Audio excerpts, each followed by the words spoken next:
বাংলাদেশে যে ঘটনা ঘটেছে ওখানকার সংখ্যালঘু সমাজের উপরে যে দমনপীড়ন হচ্ছে বলে যে খবর আমরা পাচ্ছি, আমরা সত্যিই উদ্বিগ্ন, আমরা চিন্তিত। এই মর্মে আমরা বাংলাদেশ হাইকমিশনের এখানে যে কলকাতায় যারা আছেন তাদের মাধ্যমে ইন্টেরিয়াম সরকারের কাছে বার্তা পাঠাচ্ছি যে এটা অবিলম্বে বন্ধ করতে হবে। কিন্তু দুর্ভাগ্যের বিষয়, শুভেন্দু অধিকারী বাবুদের কাজ কি ছিল? দেশের প্রধানমন্ত্রীকে দিয়ে একটা কড়া বার্তা বাংলাদেশের সরকারের কাছে, ইন্টেরিয়াম সরকারের কাছে পাঠানো।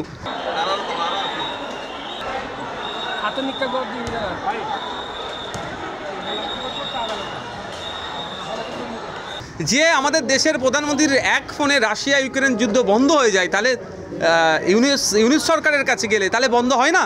সেটা না করে এটা ঘোলা জলে মাছ ধরতে নামছে, ভোট ব্যাংককে সুরক্ষিত করতে নামছে।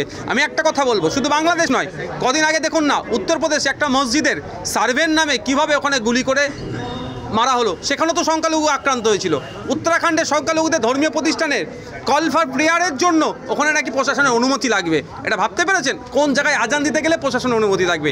আজকে শুধু উত্তরপ্রদেশ, বাংলাদেশ, মণিপুর দেখুন, সেটা নয়, সারা পৃথিবীতে দেখবেন কিভাবে সংখ্যালঘুরা অত্যাচারিত হচ্ছে সংখ্যাগুরুদের দ্বারা।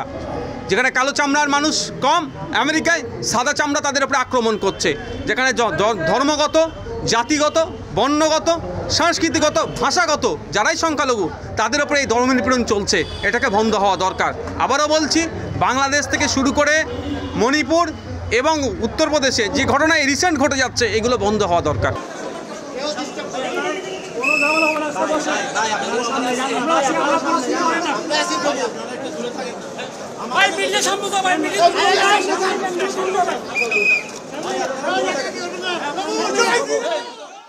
বাংলাদেশে যে ঘটনা ঘটেছে ওখানকার সংখ্যালঘু সমাজের উপরে যে দমনপীড়ন হচ্ছে বলে যে খবর আমরা পাচ্ছি, আমরা সত্যিই উদ্বিগ্ন, আমরা চিন্তিত। এই মর্মে আমরা বাংলাদেশ হাইকমিশনের এখানে যে কলকাতায় যারা আছেন তাদের মাধ্যমে ইন্টেরিয়াম সরকারের কাছে বার্তা পাঠাচ্ছি যে এটা অবিলম্বে বন্ধ করতে হবে।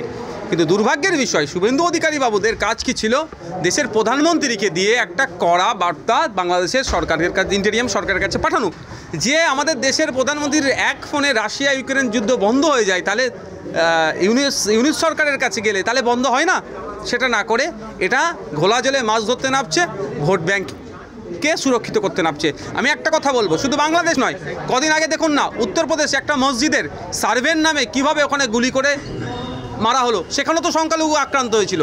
উত্তরাখণ্ডের সংখ্যালঘুদের ধর্মীয় প্রতিষ্ঠানের কল ফর প্রেয়ারের জন্য ওখানে নাকি প্রশাসনের অনুমতি লাগবে। এটা ভাবতে পেরেছেন কোন জায়গায় আজান দিতে গেলে প্রশাসনের অনুমতি লাগবে? আজকে শুধু উত্তরপ্রদেশ, বাংলাদেশ, মণিপুর দেখুন, সেটা নয়, সারা পৃথিবীতে দেখবেন কিভাবে সংখ্যালঘুরা অত্যাচারিত হচ্ছে সংখ্যাগুরুদের দ্বারা। যেখানে কালো চামড়ার মানুষ কম, আমেরিকায় সাদা চামড়া তাদের উপরে আক্রমণ করছে। যেখানে ধর্মগত, জাতিগত, বর্ণগত, সাংস্কৃতিগত, ভাষাগত যারাই সংখ্যালঘু তাদের উপরে এই দমনপীড়ন চলছে, এটাকে বন্ধ হওয়া দরকার। আবারও বলছি, বাংলাদেশ থেকে শুরু করে মণিপুর এবং উত্তরপ্রদেশে যে ঘটনা রিসেন্ট ঘটে যাচ্ছে, এগুলো বন্ধ হওয়া দরকার।